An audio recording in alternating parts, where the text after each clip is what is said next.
waddankaygii baan joogaa, cidi ima kantaroosho, cidi ima ganaaxdo, waxaan cunaan la soo baxaa, ciiddaa kala soo baxaa. aad iyo aad baan u nabcaysanahay. waxaan nahay deegaanka Boosaaso, gaar ahaan Conqor.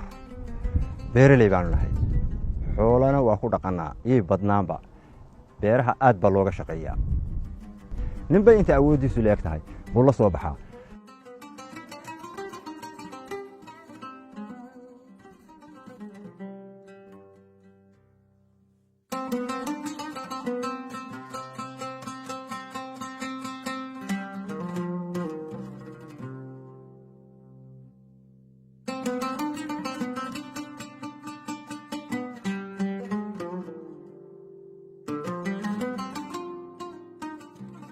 aniga Salebaan Cumar Maxamuud baa la yiraahdaa magacayga. waxaan ahay 54 jir.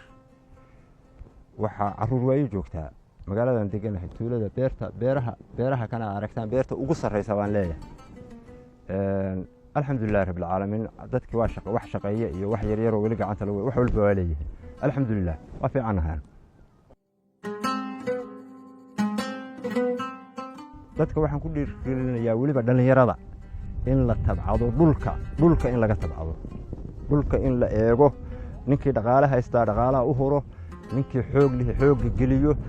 waxaan u malaynayaa haddii aan been sheegin, aniga iyo qofka dhoofay oo dibadda jira inaan anigu fiicna. waddankaygii baan joogaa, cidi ima kantaroosho, cidi ima ganaaxdo, waxaan cunaan la soo baxaa, ciiddaa kala soo baxaa. aad baan waxaan u qabaa fikirka ah inaan anigu ka fiicnahay dadka dibadda aaday.